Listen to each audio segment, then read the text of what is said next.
How we do this? We are the truest. Got these fangs super sharp, your shit toothless. Cold hearted, yeah we ruthless. All the ghouls in the cut, let's get ghoulish. In the graveyard, acting foolish. Finna dance with the devil to no music. Cold hearted, yeah we ruthless. All the ghouls in the cut, let's get ghoulish.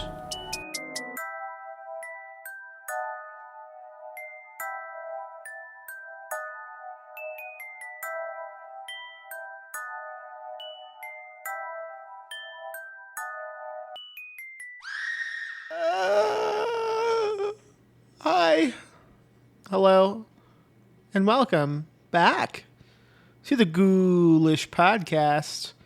I am Max Booth, an undead host, and the long wait is finally done. The podcast is back. Feel good this time? No, nothing's back. Feel good. Nothing lasts. We all expire. Nothing is eternal. But for right now, let's keep doing this podcast again. Welcome back to all my previous listeners, those who subscribed, and hello to any new listeners I might have. This is episode 200 somehow. I have Justin Lutz on the show talking about his new book, Give Unto Us, out now through Ghoulish Books, a press that I co-run with my wife. We also run a bookshop in San Antonio. Same name, Ghoulish Books. Look us up if you'll level around, baby. And if you're not around, that's okay as well. I'll also take straight lines. I'll take triangles. Any shape you got is good enough for me. I don't know how to record introductions to interviews. Did I ever know how to, or did I somehow fake it? If I did fake it, did you notice? Or were you impressed? Were you like, wow, this person really knows how to make an intro to an interview? I hope it was that one. I hope it was the one that makes you impressed with me. Because that's why I do anything, is to impress you, listener. I want your acceptance. I want you to think, wow, I'm so glad that person is alive. I'm talking to Justin Lutz. We're talking about holds, sentient, gross holds, because this book, Give Unto Us, is about a guy who finds a hungry hole in his backyard and it demands to be fed, and in return it gives something to the man. The title is Give Unto Us. What do you think it's about? What the fuck do you think it's about? Come on, use common sense. If you've read the book already, hey, thank you. Consider reviewing it on Goodreads and Amazon. Two companies I hate a lot, but for reasons that frustrate me. Reviews seem to help on those two specific websites. So this is me saying, hey, maybe review it. And if you like the podcast, consider reviewing that on the places you do that. iTunes, I guess. I don't know if there's a second option now. I've been out of the game too long. I don't know what's around. I know I've been paying to have the podcast every month despite not uploading anything, and that was stupid. Anyway, time to catch up on a lot of money I've wasted. Beginning with episode 200 of a podcast I like to call Ghoulish.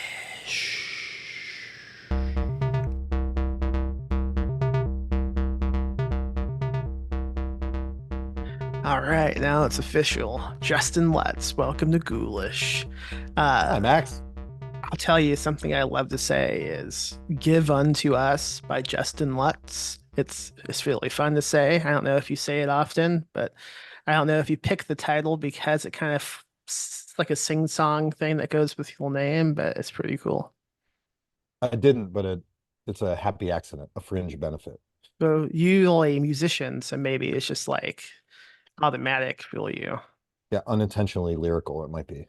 It very Yeah. well might be. Are you now the band's done, right? It just ended.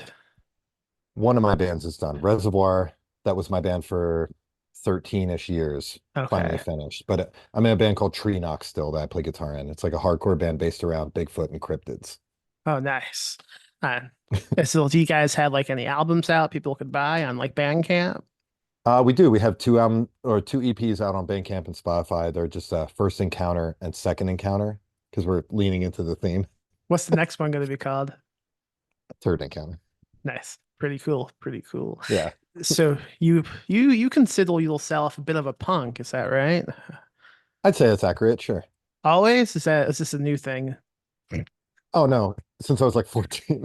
Oh, okay, cool. I didn't know if you just like found yourself as a punk recently or you A, know, a 37-year-old convert. Yeah, sure. it happens. I mean, some people get into Jehovah Witness stuff around this time. Some people become punks. What got you into the Sure. punk scene? Um, Honestly, for a lot of people my age, I think it was the soundtrack to the first Tony Hawk Pro Skater game. Yeah. There was a lot of cool stuff on there, and then the Punko-Rama comps that Epitaph put out were like $4 at the mall. Yeah. So I just bought all of those and then tried to collect everybody that was on those records. So Yeah. My brother and I used to have a bunch of those, although we didn't buy any of them. It's not really punk to support capitalism. sure. Yeah, we got them from a little website called LimeWire, which I don't think exists now. I don't know. Um, Does any, that I still exist? don't think I so. don't know. I Because don't know. I was a lot LimeWire and SoulSeek was a big one Okay. when I was younger. That was Hmm. a full albums, but everything would come in tagged wrong. Yeah. So there's a lot of stuff that like I thought was Black Flag songs that were not, or there was a lot of that mismanagement where I thought Yeah. like an album contained a bunch of songs and then it was wrong when I finally bought it. Yeah, I had that a few times. The biggest example I can think of is for the longest time, I thought because of this issue that Good Charlotte was the band behind that. The song title is like in Latin, but it's like a really famous brand new song. It's like Six Simp. It's like the one about the guy stalking the woman, Yeah, which sick trans foreshadowing on yeah. Sick transit gloria, I believe that's is it. yeah.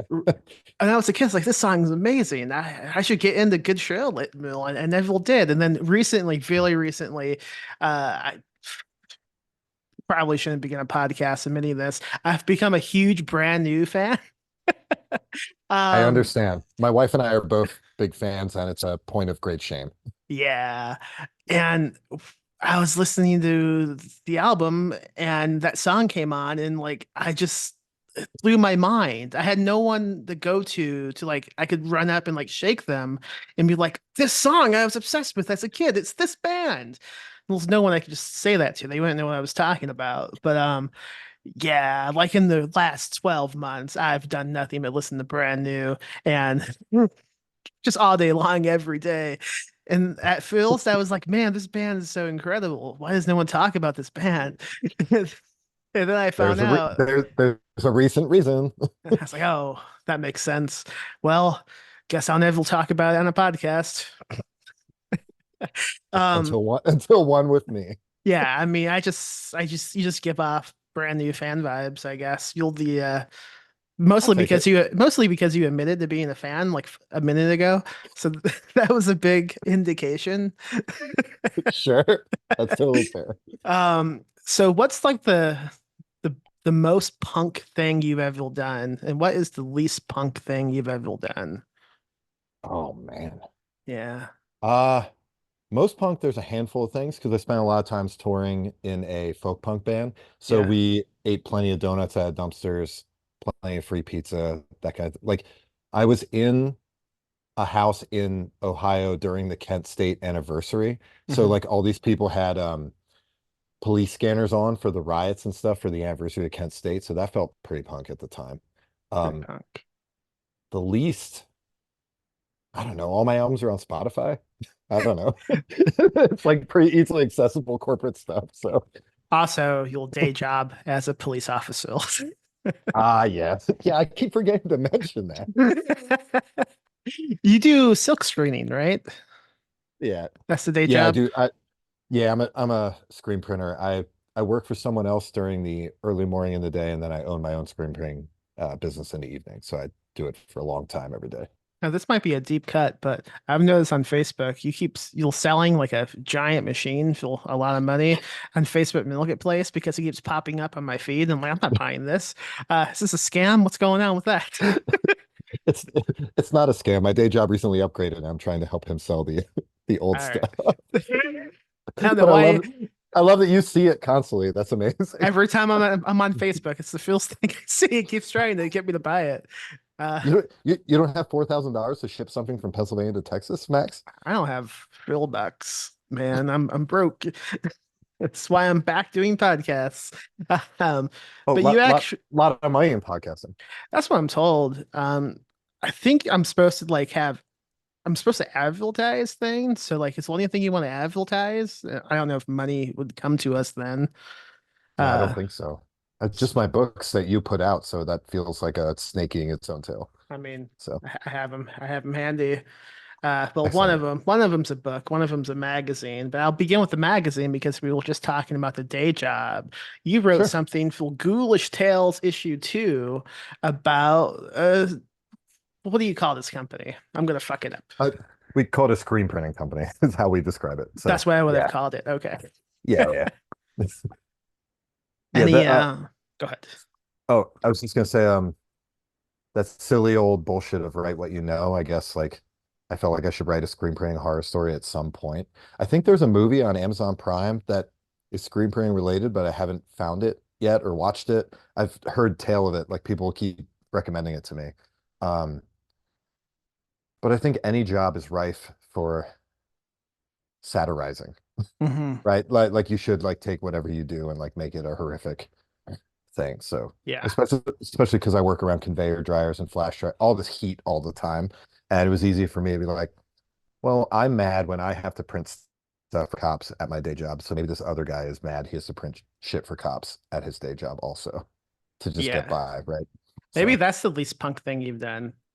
sure, it's like Yeah. not quitting my job anytime I have Yeah. to print something police related. Yeah, that's Yeah. probably it. Yeah, like whenever the little cop comes in to buy one of the books we have, I'm like, nah, get out of here, cop. You can't buy a book. No cop has ever come into this shop. I was gonna say, do you do that? I am, Or no, I don't do that. I don't talk to or do, anyone. do you take their money willingly? I take anyone's money. I am across the street from the police station, so Oh, sometimes, yeah, if I mute my mic, it's because a bunch of sirens will passing. sure. The shop is located in a town called Selma, and it's so small it doesn't even have a zip code, like a post office. Uh, but like I'm right across the street from like the city hall, the police station, the fire station. It's like 2 streets long of a town. I don't know why they even bothered making it a town. Like just expand one of the other towns surrounding it. That would have made more sense. I don't know, but yeah, I don't know if any cops have come into the shop yet. I don't know what they would buy. What do you think cops read? Oh shit. Don Winslow, right? Yeah, yeah, Probably. 100%. Yeah, yeah. This is just like me. Or Michael Connolly. Yeah, That seems right. If they read, I don't know. But if they read, if yeah. there was such a cop who read crime fiction, Don Winslow seems like the guy they would read. You read Don Winslow? I haven't, and I don't know much about him, so I don't know if he's pro or critical of. Presumably he's pro, right? No, he's critical of cops. Oh, okay. But he has Well written a then, lot about cops, so I don't know. Like, I don't know if if a cop reading it would be like, wait a second, I'm the bad guy. well, I apologize to Don Winslow then. I wasn't aware. I He's haven't like, read anything. he's pretty good. I just find him a little Yeah, bit silly with sure. his social media, which I don't think he even runs, to be honest. I do find it funny that he quit his highly successful job of a novelist to just go after Donald Trump, suppose. Like Is it, he announced that he's done writing.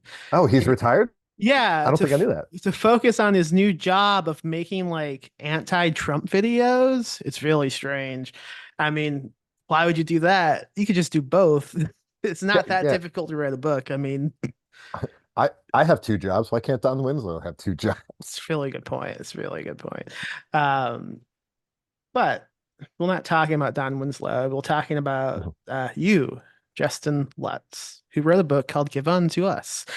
Again, I have to sing it almost as I say it. I'm holding the book up if anyone's watching the video, which I assume I'll put on YouTube. I haven't done many videos, the podcasts, because I don't know. I'm not cool like a lot of podcasts. But you wrote a book. Let's talk about it. If you had, what's the pitch you give people at events? What's the like 2 sentence pitch? Sure. So if I'm at an event and someone's picking it up, I say it's about a uh, a sentient sand hole that gives something equal or greater than to what's put into it. So there's like a grim economy to it. So this family finds a sand pit in their backyard, and when they start putting stuff into it, sinister things start happening. What do So they usually say when you say this? they go, "Oh, that sounds wild. Maybe I'll look at this." And then I mean, I haven't gotten a negative response to it yet, I Yeah, guess. yeah, Um, sounds good to feels like a pretty me. good pitch. You Yeah, it could, feels like, I mean, you bought it, so it sounds like a pretty good pitch, right? yeah, that's pretty much how you pitched it to us, I think. I think You could so. also potentially get like a response like, "Oh, I just wish I had time to read," and then they just walk away. Yes, because a lot Yeah, of things I do, weirdly enough, I don't do a lot of book events. yeah, I did a drive-in movie event recently for yeah, 3 days, and that went super well. I try to position myself as the only author in a yeah. That's a good that way can to go help it about it. because I find that move, moves a lot of books. Yeah.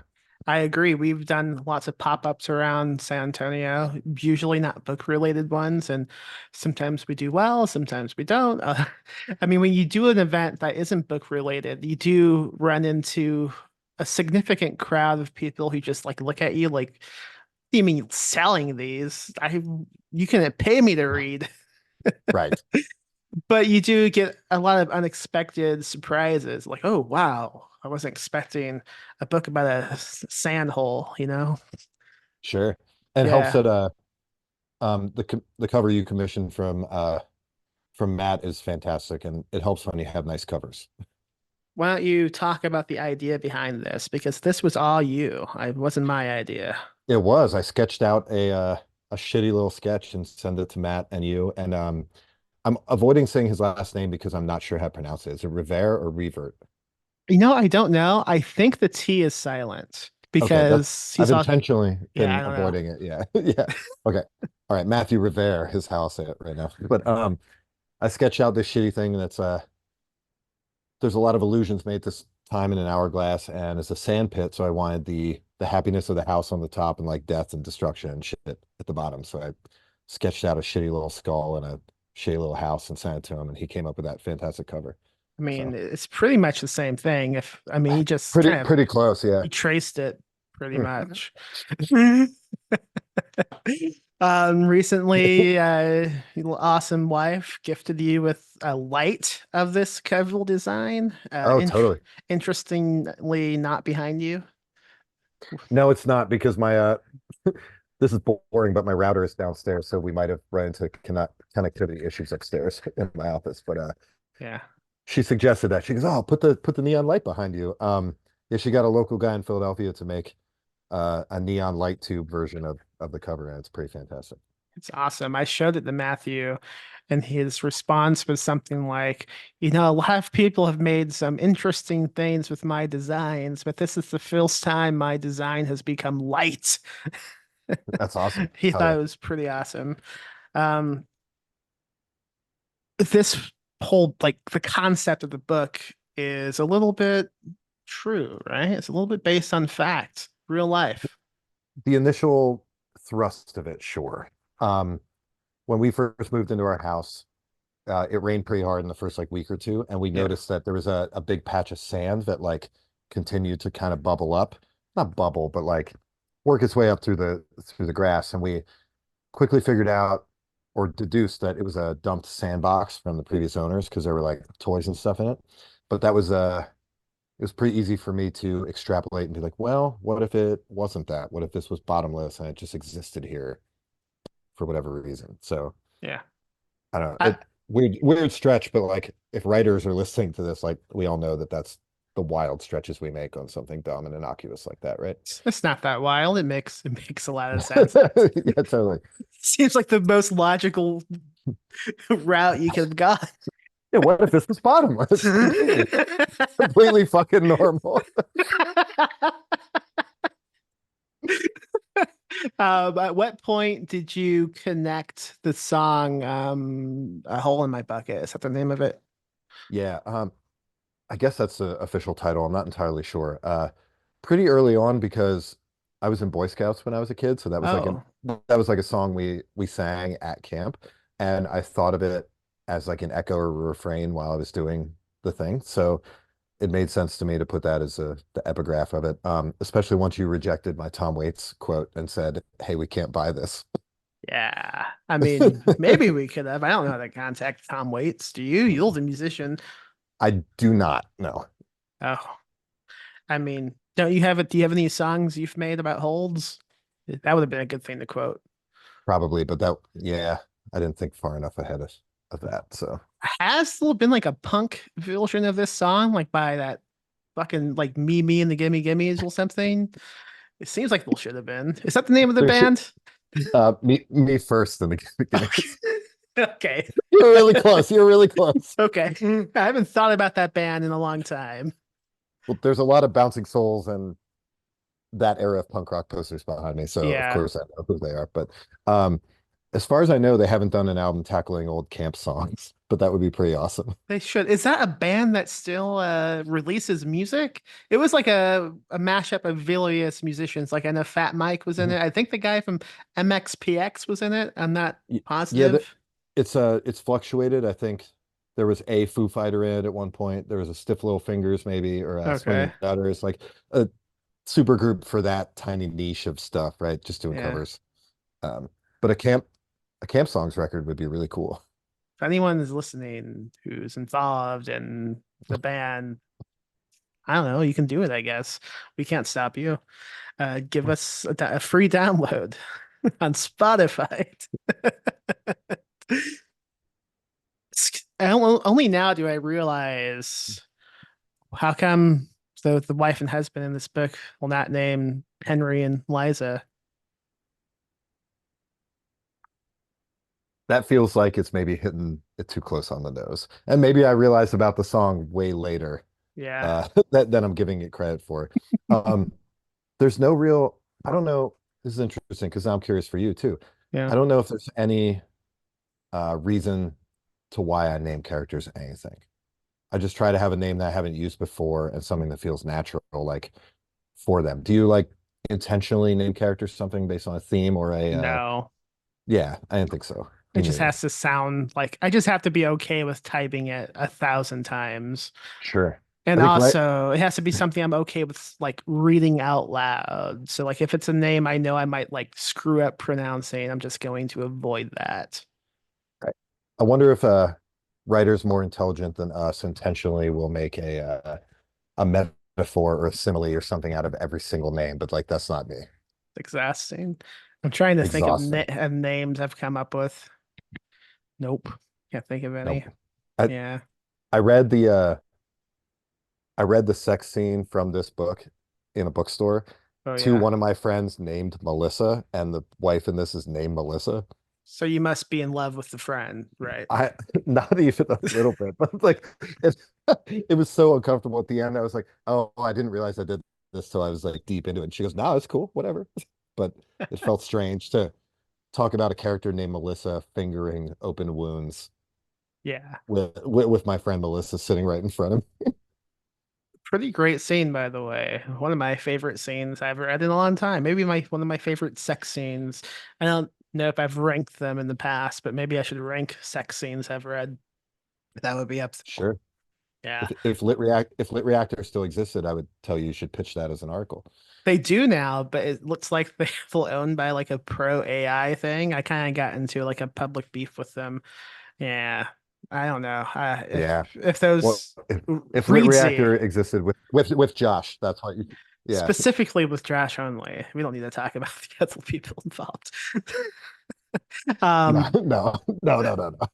I Slippery slope. I just finished a book, and the main woman is named Eileen, and I let my friend Betty read it, and her mom's name is Eileen, and there's really graphic sex in this book, and she kept like, I think she was a little bit uncomfortable with the whole name thing. So, I Sure, mean, it doesn't matter what you name anyone, there's going to be someone who has like a personal connection to it.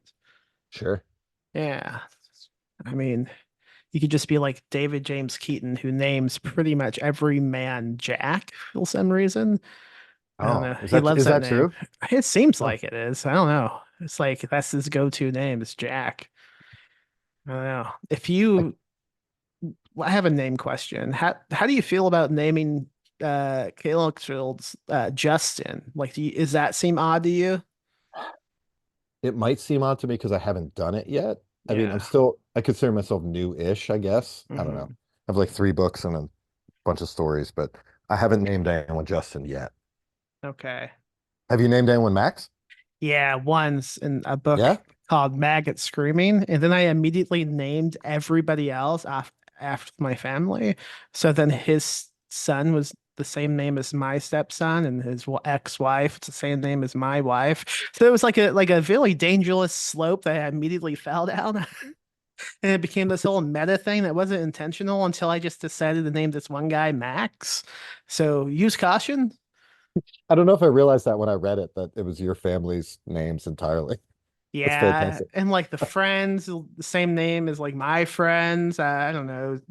I don't know why I do these things, but Well, in yeah. in in Give Unto Us, it's largely my house and my street and my block that I live on.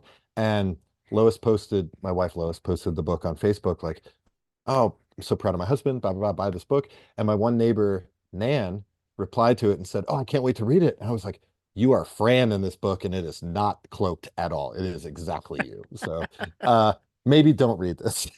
So Do you think he's listening? I have Well, no idea if she is or yeah, not yet. yeah. Yeah, She might there, be. she might be. I doubt it, but they're very thinly cloaked versions of the people that live on my block.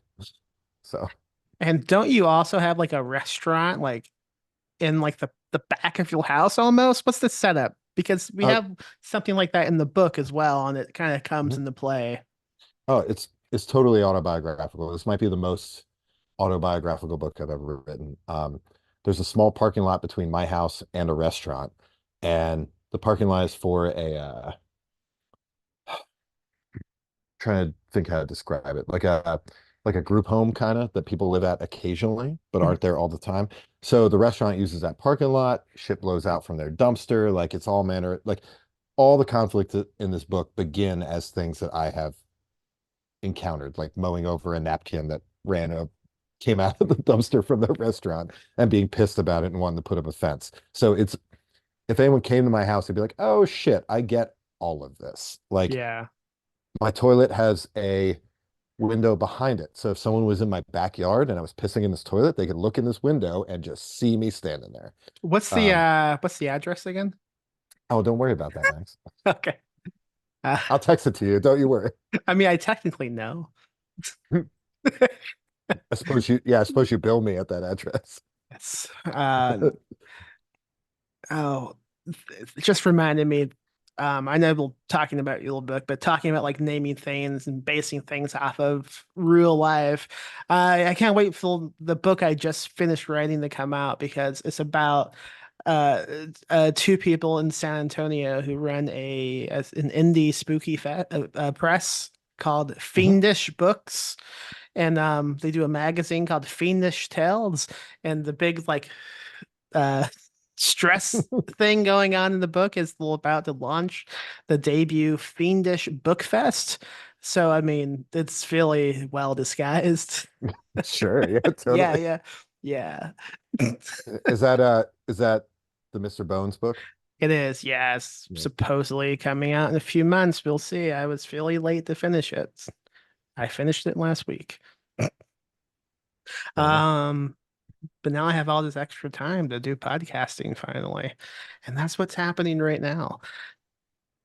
Have you thought much about what you would not Mindy did interview you and she Yes. asked the question that I told Phil to ask you, and you immediately assumed I was trying to get you to talk about sticking a little penis in the ground.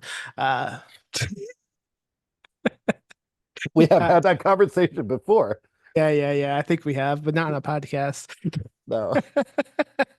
So the question was, I don't know, where would you draw the line of like what you would stick into the hole in the ground? So that's a very layered question because Yeah. the fellow in the book obviously is very consumed by the power of the pit. So where do you draw the line at that point? Like he throws some pretty sinister stuff in it. Um, I try to pose this question to people who are buying the book or I'm talking to the book about like what is unique to you that you would throw in the pit and what do you think would come back out of it, right? Yeah. So my friend David Simmons, who writes fantastic books and is from Baltimore, uh, I told him to throw his grill into the pit and see what comes out, or like his Percocets into the pit and see Yeah. what comes out. He said he wants to write a version of it where the whole manifests in Baltimore and just spits drugs all the time. I think it'd be really fun. Uh, but That'd be pretty. it's a weird thing to think about what's unique to you to stick into it because Trevor doesn't necessarily have unique stuff. He just has family stuff. Like he is addicted to pills, so he throws them or beers or whatever in it. I guess I might stuff guitars into it and see what happens. I I hesitate to say I would stick any of my cats or my pets into the hole because I don't want to say that, but like consumed by the power of the thing, Yeah. Trevor sticks humans in it. Maybe I'd see if Kruger would go down and bring something crazy out, right? Spoiler for given that Oh, sorry. the book that we want you to buy. The book we're talking about, and you should buy at ghoulish.rip. I mean, it, anyone surprised by that outcome? What do you think would happen with this premise? Right. Come on, it's a spooky I think so. novella. It's gonna And it's gonna have some flesh involved. and if things are Uh, written well, I don't think spoilers are a thing. I agree. Nothing could spoil me besides the sun. I don't like the sun. So it's a pretty cool thing that happens in the book that involves a dog that I really liked. It's almost like the opposite of the dog dying trope, now that I think about it. Yeah, sure. Yeah, it's The pretty dog, cool. dog, dog coming back to life in a lot of ways. Um, so my mom read the book, Yeah. and I expected the sex scene to trip her up, and she goes, "Oh, nothing weird." I got real worried about the dog, and I was like, "Mom, I'm never gonna kill a dog in any of my books ever." Yeah. So she's like, "Oh, thank God, I'll read the rest of them now." Well, at least she was okay with the sex scene. Yeah, something about fingering open wounds didn't bother her, but she was really worried about the dog that crawled out of the hole. I mean, how do you think Evil conceived, man? I'm saying, You thinking about it? I am thinking about it. Nice. Lots of sands, lots of pus. Uh yeah. Do you think she's gonna listen to this podcast? Absolutely not. Oh, okay. I don't think she understands how podcasts work. Sorry, Uh, mom, if you do. I mean, I have faith that she knows. So if you're listening, please leave a review. Yeah. You also, when we were pitching the book originally, we had two comp titles that we would give. Pet Sure. Cemetery by Stefan King and The Seinfeld by Kathy Koja. How do those two, I mean, I know, but how do those two books compare to give on to us? So the Pet Cemetery Now, wait, comparison. when you say that, are you saying it with an S or a C? Oh, a C for sure. Let's do it Oh, wrong. Uh, fuck. uh, uh, That's not the right. the Pet Cemetery conversation comes because it's a young family with a young child. I mean, Pet Cemetery has two children, obviously, but like I think Brody in this book is a Gage kind of comparison, or could Yeah. be. I won't spoil anything about what Brody's outcome is, but I guess what I wanted to flip a little bit about that is Lewis in Pet Cemetery like loves Gage, and my protagonist is super resentful of the fact they had a kid at all and how he ruined his life. And, that's the flip I wanted to make with that. And then the Cypher comparison is just essentially there's a fun hole in their backyard. It's just a sand version, right? Like Yeah. no one sits by it and like waits for anything to come out the same quite the same way as Kathy's book, but the inspiration for sure of like this unknowable hole that spits stuff out from some unknown universe. Yeah. Someone obsessing over a mysterious hole. I mean, Yeah. it's right there. Aren't, aren't, aren't we all doing that? My brother texted me the other day asking me if my wife has any like piercings in her ear, and I just responded back, not thinking, yeah, she has holes. That's all I said. He responded back with a blushing emoticon, and he hasn't said anything else to me. So I don't know why he was asking that. But for the record, my wife has holes. Mysterious. Mine does also. Are they mysterious? Are you obsessed? Sometimes. Yeah. Sometimes. Yeah, well, I mean, yes. Yeah. Going back to the child, I think maybe my favorite thing about this book is the main character, the dad, doesn't really seem to like his kid that much. You don't really see that too often in anything, especially like when a new family like moves into a house. Like usually the whole thing is like we'll do anything to protect the family, to protect the new kid. He just seems to really resent the fact that he has a kid. I think I recalled at one point when I was editing the book, I messaged you. I was like, "Hey, do you have a kid?" I do not. I do not. And that's a lot of just I don't plan on it, and that's a lot of parental anxiety like put into one potential outcome, right? Like resenting the person that you created. And I thought that was pretty interesting because I think you're right. I don't see that too often at all. Yeah, I mean, even The Shining, it doesn't begin that way. I don't even know if it goes that way. I mean, it's more like I'm a guy possessed by ghosts, metaphysical ghosts, full alcoholism. But I mean, he's not even really an alcoholic. I mean, I guess he kind of is in the sense that a lot of dads are alcoholics. They do drink a lot, but no one mentions, hey, you might be an alcoholic. I don't know. Sure. Yeah. Um, Especially at that time. yeah. But yeah, it's just refreshing to see someone just shit talk a kid a lot. I like that. Uh, um, it's always my favorite thing, like in a movie, when a grown up just punches a child in the face. I find that extremely amusing. Like I'm thinking of like Under the Silver Lake, Andrew Garfield beats the shit out of a kid, and Mhm. that's always great. Any good child violence movies you would recommend? Oh, I don't have any off the top of my head, but I do love Under the Silver Lake. I use that as a comp for the first book I wrote, Gemini Rising. A Oh lot of yeah. people have like been like, "Oh, that sounds a lot like Under the Silver Lake." Um, I think it just was a reaction to like you said, every new family moving into a place is like, "Oh my God, well, we're the first family to ever have a child. Look how precious this is." I was just like, that doesn't sound right at all. Like I can't imagine a world where you don't resent this a little bit or it changes your life, or I just leaned hard into that version of it to kind of I subvert that. recently, within the last like half a decade, two of my closest friends both had several kids. Their lives seem awful now. Sure. I don't envy them. No. Everything seems awful about them. So, yeah, I guess if I'm trying to promote anything in this podcast, it's the book Give Unto Us by Justin Lutz. But also it's just not having kids. Just Yeah. don't conceive. No. I co-sign that. Don't do it. Yeah. Do you have anything else you want to promote besides Give Unto Us and also not having kids?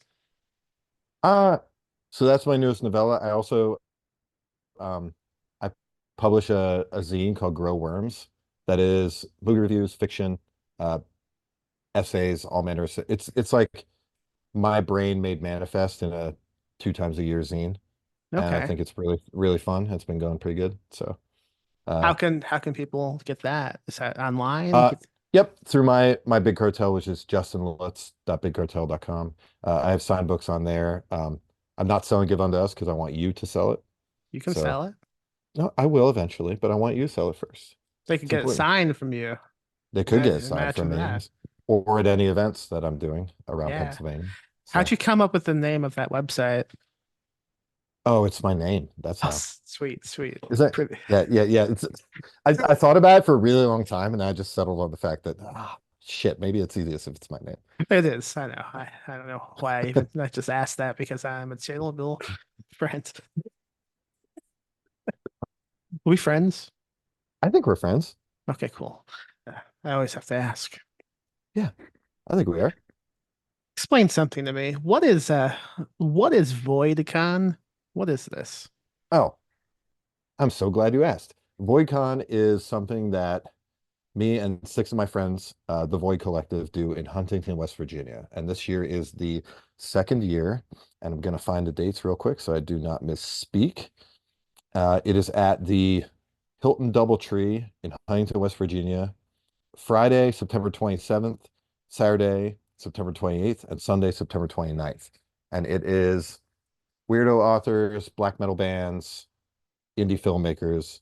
It's a very small convention, but it feels inclusive. It feels like home. Last year was our first year, and it was really fun. And it was small, but it was like really great, and the vibes were really fun. So it's like Joe Koch, Charlene Ellsby, Sam Richard, Weird Punk Books, Filthy Loot goes like Mhm. tiny, the tiny like echelon of weird punk and metal publishing, I guess, and filmmaking. So How did that even come along? Like, what inspired VoidCon? What was the genesis? well, a bunch of us were published in a Black Metal anthology by Castaigne Publishing. The first one was I don't remember what the first one was called. The second one was called Into the Crypt of Rays, which is the one I was in, and a bunch of us were in that. So all of us met at AuthorCon in uh, Williamsburg, Virginia, and we just got along famously. We got hammered in one of our hotel rooms, and we're like, oh, we should just like have a group chat and hang out. And then by the end of the weekend, someone's like, we should go on tour. And that year we did a 4 day um, literary like tour in bars and shit. We did a Chicago, Ashland, Kentucky, Harrisburg, Pennsylvania, and Columbus, Ohio in like 4 days. It was a lot of driving. It was wild. And then the next year we were like, that was really fun, but we didn't make money. Let's do a con this weekend instead. So it's always an evolving like, how can we hang out once a year all together from Yeah. disparate parts of the country? So What that's do you think? What do you think it's going to evolve into from this? I'm not sure because I hope VoidCon keeps going, but like I also hope we're in like a living document. I hope we always keep moving and Mhm. figuring out something new.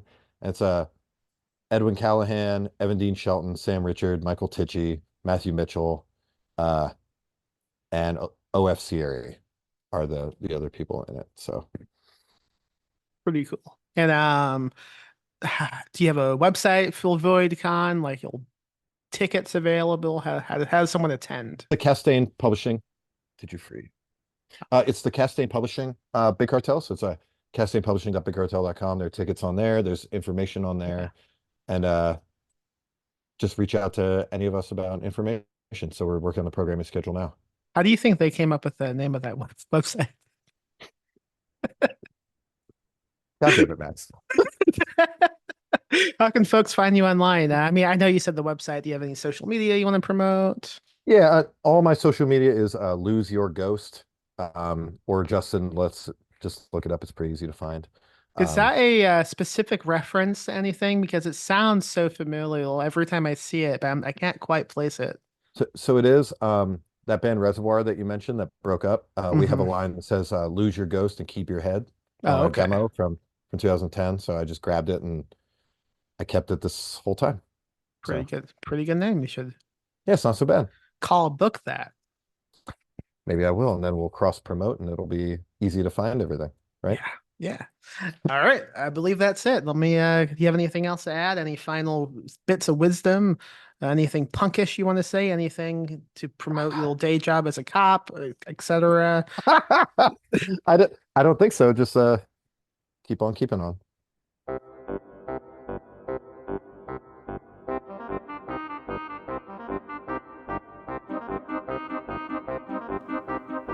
You heard what he said. Keep on keeping on. If you were thinking about not keeping on, you better think again, Betty baby. Because if you're keeping on, you keep doing that. If you haven't kept on, you need to begin keeping on. And just continue that, please. And buy Justin's book, Give Unto Us, by Justin Lutz. It's a pretty good book. I love it. I liked it enough to publish, and that should mean something, hopefully. If anyone who has followed my career this long, it has my stamp of approval. I think it's pretty fun, and I think you might like it. So, give it a shot. Give Unto Us by Justin Lutz.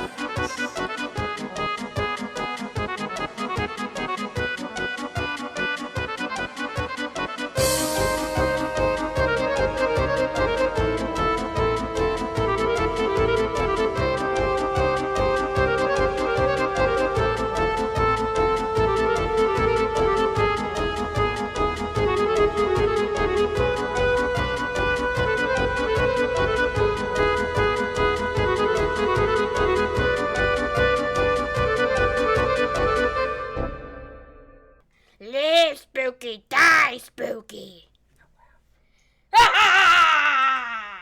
Rest in peace, Max.